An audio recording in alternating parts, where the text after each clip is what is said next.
This video is sponsored by me, Cedar Flags. Merch store at teespring.com in the description. What is up, enthusiasts? It is Cedar Flags here, and welcome back to another one of my videos. So, like many of my videos, we are going back to Cedar Point, the roller coaster capital of the world, and a park that is known for so many amazing things. And this park, well, it seems like it's on top of the world, and it's been expanding for 150 years in the past, so why not 150 more? But there has been a major problem that Cedar Point has been running into for the last few years. And it isn't its money, it isn't the guests coming, it isn't any of that, but it is the land that it sits on. Unlike other landlocked parks, Cedar Point is located on a peninsula, surrounded by water on 3 sides. So they don't have a lot of room to expand. It's not like they could buy more land, it's like there's water on most sides of the park. And I have to say that most of the land, if not all of it, has been 100% used. So like I said, this is one of their biggest obstacles, and it has been for a very long time. So today, we're going to look at it, and we're going to see how it became such a major problem throughout the years, and then we are going to look at how they could still build world-class rides in some remaining locations.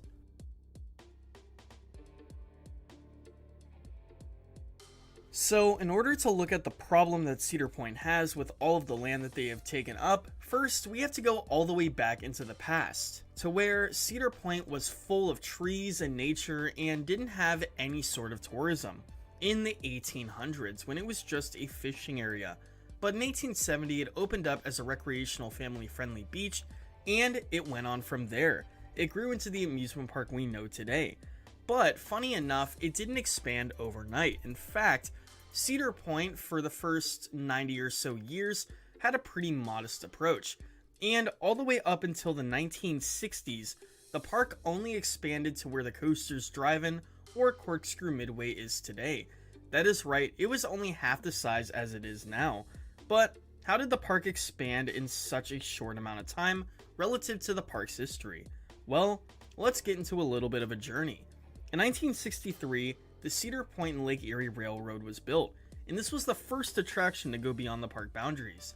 If you ride it today, you are going to be greeted by all of the hustle and bustle of Cedar Point. But back then, if you didn't, well, it would be nothing but woods and trails. For the next few minutes in these yearly timelines, I'm going to show you an overlay of Cedar Point today, but with land that they did not use at the time. In 1967, there was a major expansion. That is when they opened up Frontier Town, their Wild West themed area. And this was, at the time, the first new major area in decades. And funny enough, for the first few years, there was no path connecting the park to Frontier Town, but instead, the only way you can go is by either the railroad or a skyride. 1971 was a huge year for Cedar Point. Its 102nd season was greeted by the Frontier Trail, which was finally a path that connected Frontier Town to the park, and the campground also opened. In 1975, the Corkscrew Midway was added, and in 1977, the resort entrance opened, which is nowadays the one that is under Magnum XL200. This was followed along with the parking lot that is adjacent to it. In 1978, a major expansion came again.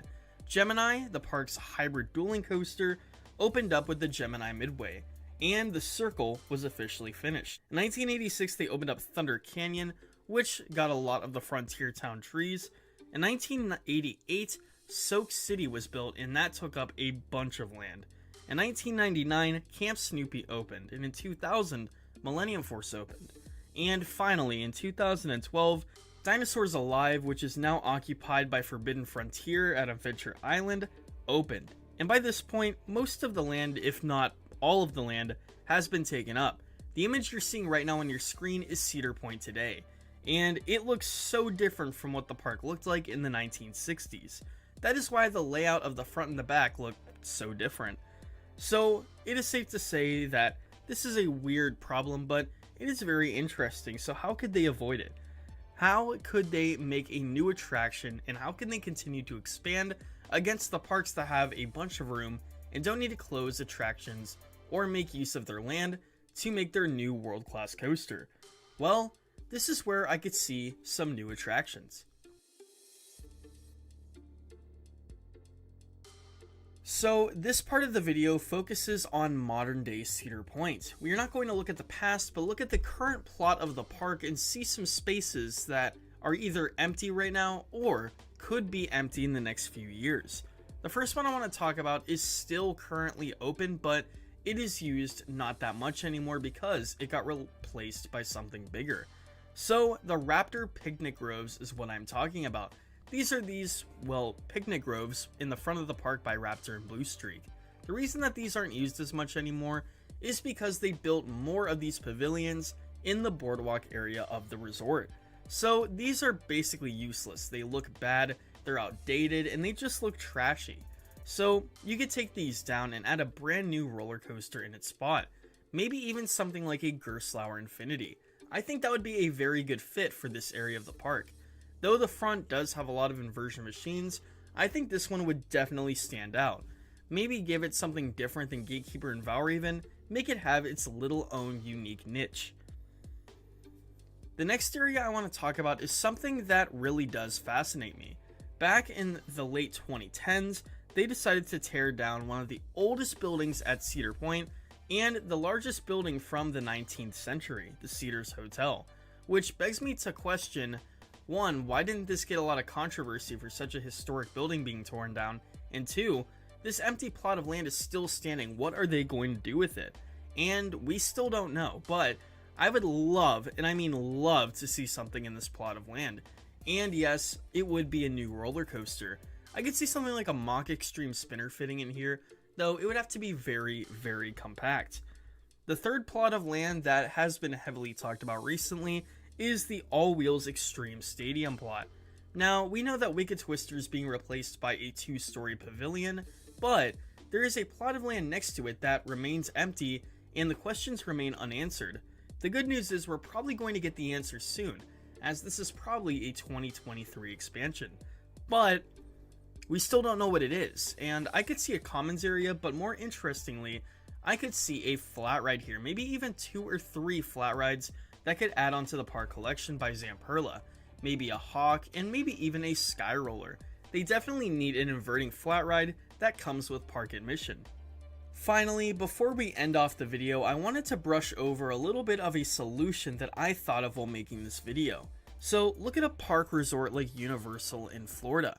It has parking garages to utilize its landlocked property. Now, I could definitely see something like this at Cedar Point, especially in the back parking lot. Now, I'm not saying make these massive 5-story parking garages. I think that would be an abomination at this park. But if you added like a second, third story to these, I think it would do a great justice for the park. A big pro is that it would utilize space. And if you added another story onto the parking lot, you would only need half of the area. So you could add a brand new expansion somewhere that hasn't been touched.